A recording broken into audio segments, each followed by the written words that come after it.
So a couple of you guys enjoyed, they weren't actually travel stories. Those were, well, whatever, being a dork, but story files, stories I didn't think I'd live to tell. And parts of India, this is a video about India. I'm gonna just do it. I don't know if I'll feel like, whatever. I'm in the mood, so it's fine. India, there were many situations I did not think I would survive. There's so many funny stories about India. Fuck. Okay, so if you don't know, I've been teaching yoga for a long time. I did my first teacher training in 2006. So what year are we? You can do the math. I've been teaching a long time. India is like, especially when you're a young, like, yoga teacher, I'm old school. Okay, I don't know how to start this. First of all, there's a lot of evidence that the spiritual vortex that was in India for a long time has moved somewhere in South America. Two of my friends live there. It starts with an M. It feels like it starts with an M. Anyway, so India is, because yoga comes from India, yoga asana comes from India, Patanjali, and a lot of spiritual energy was held in India for a long time. From what I understand, it started moving a while ago. I was there in September of 2015 for 2 weeks.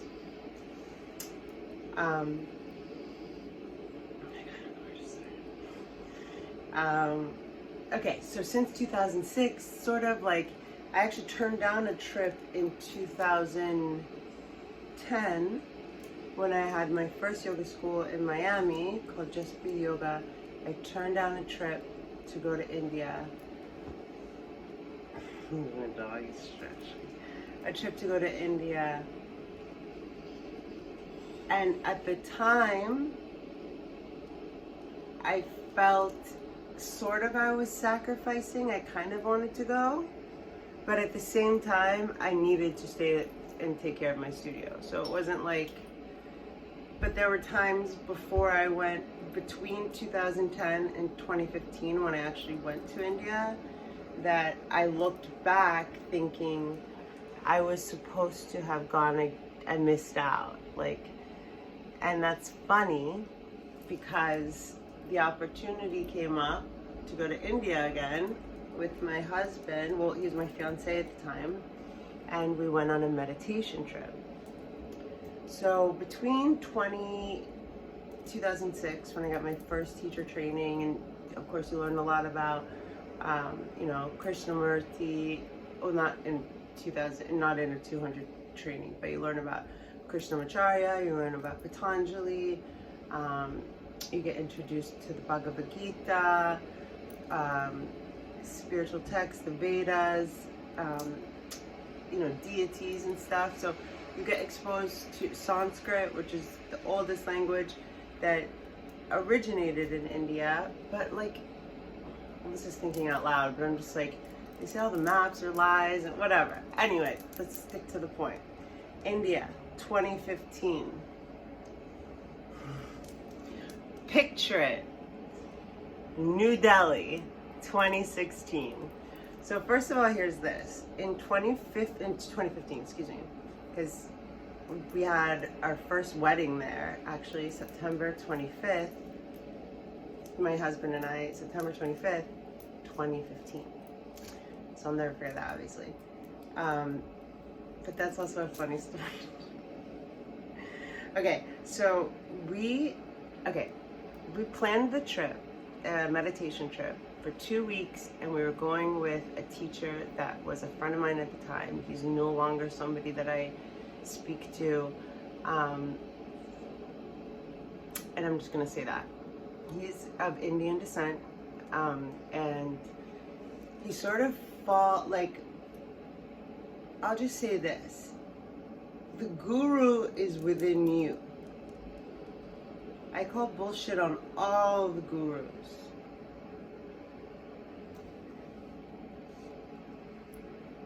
There's a lot of people that are Indian people that have successfully, I was one of them, found like American people that are either yoga teachers or people that are looking to improve their life or something about it through spirituality, through yoga. They get, I was gonna say the R word, but you can't say that. Financially hard, okay? These people are just like, and you see like naive Americanos, you know, just like throwing out money. I mean, I've heard so many stories. Anyway, okay. So leading up to the trip, I figured out, well, apparently they make visas, they changed them a lot going to India. At this time, in 2015, so we had to make sure everything was straight by August. And by the way, I was like, we had to get vaccines to go there, and like one of them was like malaria. It was a list of them. One of them was to prevent Delhi belly. I'm like, what's Delhi belly? There's a certain amount of fecal matter in the water, so like you get a vaccine for that. Just FYI, side note, I was like, can we just do them all today? You know, like I drove to La Cienega. That means something on Thursday at 3 o'clock in Los Angeles. La Cienega and fucking Melrose or whatever. And it was so sketchy. It was a cookie diet shop that had like a vaccine place in it. So weird. But again, I was just like, yeah. And she was like, are you sure you want all of them? I'm like, well, I'm here. Let's do it. You know, she's like, why don't you do the required ones and then see how you feel? And my fiance at the time was traveling. I was like, hey, you gotta go get these. He was in New York. I was like, make sure you go get them, like today or whatever. And I was like, I got these, whatever, da-da-da, they're just the required ones. He's like, okay, you know, bet. And then I was like, should I go back and get the other ones? Like, do I need them? And then, you know, but I was like, well, why not? Should I just get that? Like, to me, literally before 2020, it was something that was like, you just do it, okay? Anyway, that is a side note, like I said. So, anyway, the Indian visa passport process, can I show it to you? Whatever, it's in my passport, it's like it was a whole thing. And then as the trip's coming, we get everything sorted, we're getting ready, and we're sort of talking to people, and I guess we had an itinerary and stuff that I went over, and I had not thought much, but okay, we're going. And one of my bestest friends in the whole world is meeting us there with her family, flying in from Doha. So I talked to like a couple people. I was working at Dennis Colonella's office at the time on Beverly. And hi, boo-boo. And I remember talking to like a couple of girls that work at the desk there, and they're like, ooh, India? Really? I'm like, what? What the fuck are you talking about? They're like, yeah, we've heard some crazy stories. They told me one story of a woman that flew there, got off the plane, was so grossed out, she flew right back the same day. And I was like, yeah, I mean, that makes sense. I don't know if you guys watched my movie on the Middle East, but like, there's certain things that I don't really think about critically until like somebody says something, and I'm like, yeah, that does make sense. And so I was asking my fiance, I'm like, you know, what do you think about this and this and this? And we had on the itinerary, like, you know, to go see Taj Mahal. We were mostly in northern India, so we were in Agra, that's where Taj Mahal is. We were in foot of Himalayas. We stayed in a place called Ananda Spa. That was like, okay, Anyway, we landed in, did we fly into New Delhi? I think so. We stayed at all really nice hotels. That's not the point though. So I was like, what do you think about all this? He goes, well, sweetheart, you know there's like 8 billion people that live in that country, just 8 billion alone. Like it's, you know, there's a lot of poverty and they're really packed in there. And I was like, yeah, but like it's not like dirty and gross, like. And then we started to like look into it. We have to drink only bottled water, only cooked food, shower only with bottled water. Oh my gosh, in Agra, it was so funny. We stayed at a hotel called Oberlin, which I didn't even go to the Taj. By the time we got to this hotel, they all went, and I was like, fuck, no. And I had a balcony, and I just took a picture. Juju's like, actually, it's 6 blocks. Like, we're only here one day. You've got to go and take pictures with us at the Taj. And I'm like, my adrenal glands can't do it. 6 blocks? You act like that's 6 normal blocks, Juju. That's 6 blocks of, you know, people delivering babies on the side of the road, cows, like, with leprosy and dogs peeing on them, and like, literally, there's no like laws with driving. Everyone just plays chicken. The driver that dropped us up there goes, in India, you need 3 things: good luck, good bricks, good balls. What? My fiance's like, do you mean big balls? I don't know if they have those there. I don't know. It's so nuts. I was like, no, I can't. Because you're in these little things and they're really shaky and they're all open on the outside. And then you stop. I lit the whole time we were there. Not one other blonde human being did we see. Not one. I had a mini panic attack at the river Gong. The Ganges. And like, Juju's from Doha, Qatar. Like, she's Middle Eastern, she has darker hair, darker features. And then Chandrash, he's Indian. My husband is just white, but doesn't stick out like me as much. And who else is rolling with us? Oh, Juju's sister, Juju's mom, and oh, then Chandrash's friend. I just felt like everyone was staring at us. And like, so we went home. That's a whole different video. And later when Juju got back, I was like, how was it? How was it? She's like, to be honest, it was a lot more chill after you left. I was like, see, I wasn't like, you know, overreacting, right? Like, it was just, I was like so tall and blonde, and all these people were like, anyway, I was like, I can't, there's too many threats to possibly be able to manage. And the dude that's with us, like, holding his cell phone, get out of the way, get out of the, and the amount of people, it's like an ocean you're walking through. Like, it's insane. Anyway, so we started to like kind of get different information from people, and we're like, man, we're going for 2 weeks.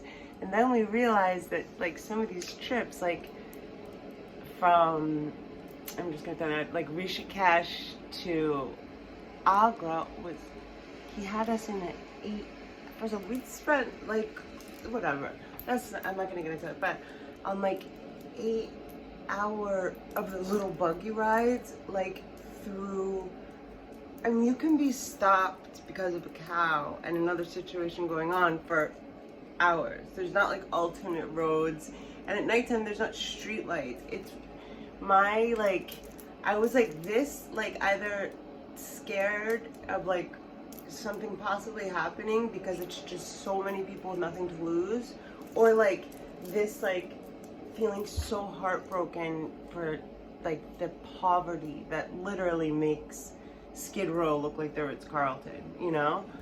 And well, I'll just wrap it up with this because this will take a second to upload.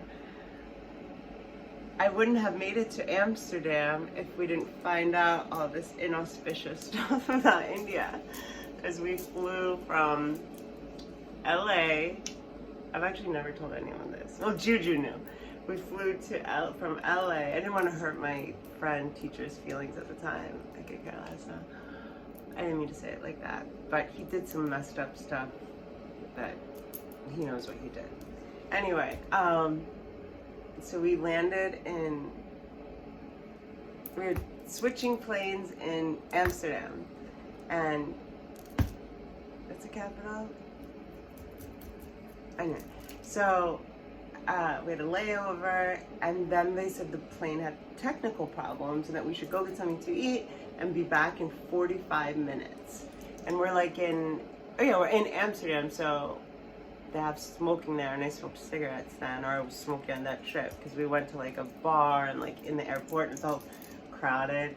And it's like, if you go in there, you actually, like, just standing in there, you feel like you smoked a cigarette. And we both looked like at 40, I was like, it's been 45 minutes. And he's like, do you want to stay in Amsterdam? And I was like, yeah. And he was like, what should we do? And I was like, I think we should just miss that plane and take another plane. Maybe tomorrow or the next day.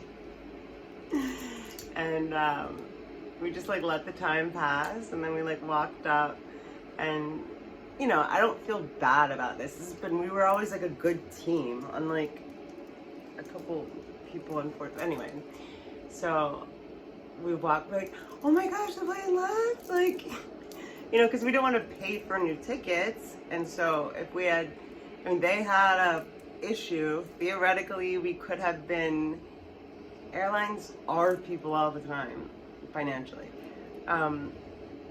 It's theoretical, you know, we could have, you know, not been cognizant about it, and it does nothing. What was the airline? I think KW or something, KLW. They're not losing any skin off their backs. We're like, wait, the plane left without us? Like, da da da. They're like, we called, like, we said on the thing, like, we didn't hear it. We just got engaged, da da da, which is true. So we just pulled the engagement card basically, and they gave us free tickets or not free tickets, replacement tickets to leave Friday. It was like Wednesday, so 2 nights we had, and I would like love, like, you know, boys, like, my husband is in heaven now, but these are some of the things I would like, you know, like, all right, find a hotel, and you know, I'll get the luggage, yay. Stuff like that. That's what life's for, and that's what money is for, not for anything else but experiences with people that you love. So we found a hotel. We went, he wasn't like a pot smoker, but I don't even know if he had a brownie, to be honest.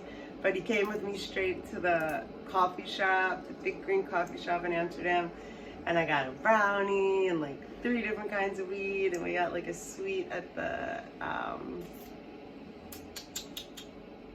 what was that? It was right on the corner. It was nice. It was like an apartment, kind of. Anyway, it was on top of a building. It was really beautiful, like right in the middle of downtown. I mean, I'm saying Amsterdam. No, what's the city called? I guess Amsterdam. And we had friends that we knew that lived there, that we called them like, hey, we're in Amsterdam for a night, and we had met them in Morocco, funny enough. So we had dinner with them, and that was really cool to see them in their home. And then we got to India. So this turned out to be more of a avoiding India than India. But India, I'll make a video about it. It's, man, when I heard about all the stuff happening there, I was just like, they're so screwed. Like, the infrastructure there isn't for anything, you know? Anyway. I loved Amsterdam. Just the vibe of it.